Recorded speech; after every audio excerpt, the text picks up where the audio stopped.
The crack of glass hitting ceramic snapped through the restaurant like a gunshot. My fork slipped from my hand, clattering against the plate as I stared across the flickering candlelight.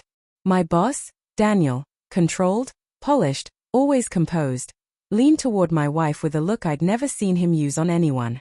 His lips brushed close to her ear. And she didn't pull away. I felt the room tilt. Her lashes fluttered. The corner of her mouth twitched. Nervous? Flattered? Guilty? I couldn't tell. But the whisper he gave her sent a cold current across the table and straight into my chest. I swallowed air that felt suddenly too thick. What was that? I asked, trying to keep my voice smooth, professional, rational. The way I always was around Daniel. He leaned back casually, swirling his wine.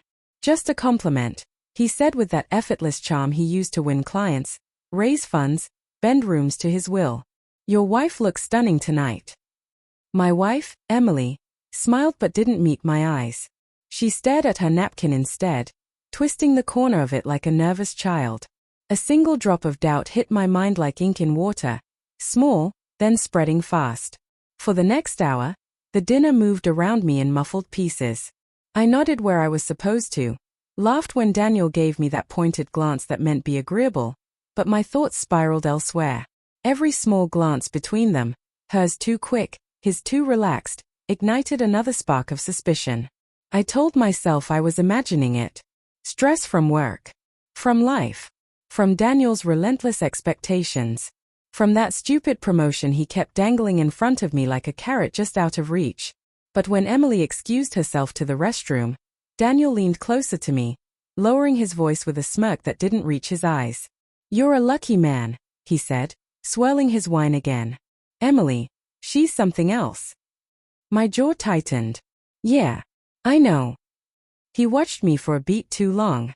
You should appreciate her while you still have her. A chill ran up my spine. What's that supposed to mean? He didn't answer. He simply smiled, calm, confident, infuriating. Emily returned moments later, flushed and avoiding eye contact with both of us. And then it hit me like a punch. She looked the way she did when she was hiding something. I tried to steady myself. Don't jump to conclusions. Not here. Not now. But the tension between them felt radioactive. When we finally stepped outside, cool night air hitting our faces, I could breathe again. Or at least, I thought I could. On the drive home, she stared out the window, hugging herself. Streetlights flashed across her skin, gold, then shadow, then gold again, like a heartbeat stuttering. What did he say to you? I asked. Her throat bobbed. Nothing important. Silence. Heavy. Punishing. And then, so softly I almost didn't hear it. He said he misses me. The world froze. My fingers tightened around the steering wheel, leather creaking under my grip. Why would he say that? She closed her eyes, a single tear sliding down. Because we were stupid. And it was a mistake. And it should have ended months ago.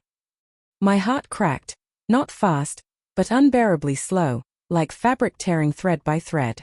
I pulled the car over, chest tight. You and Daniel. She nodded, trembling. I tried to end it.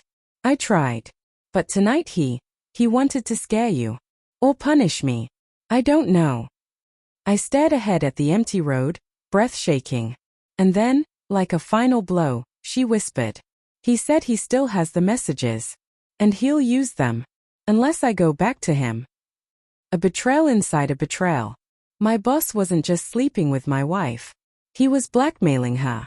And suddenly, I understood the smirk. The whisper. The threat. This wasn't just infidelity. It was war.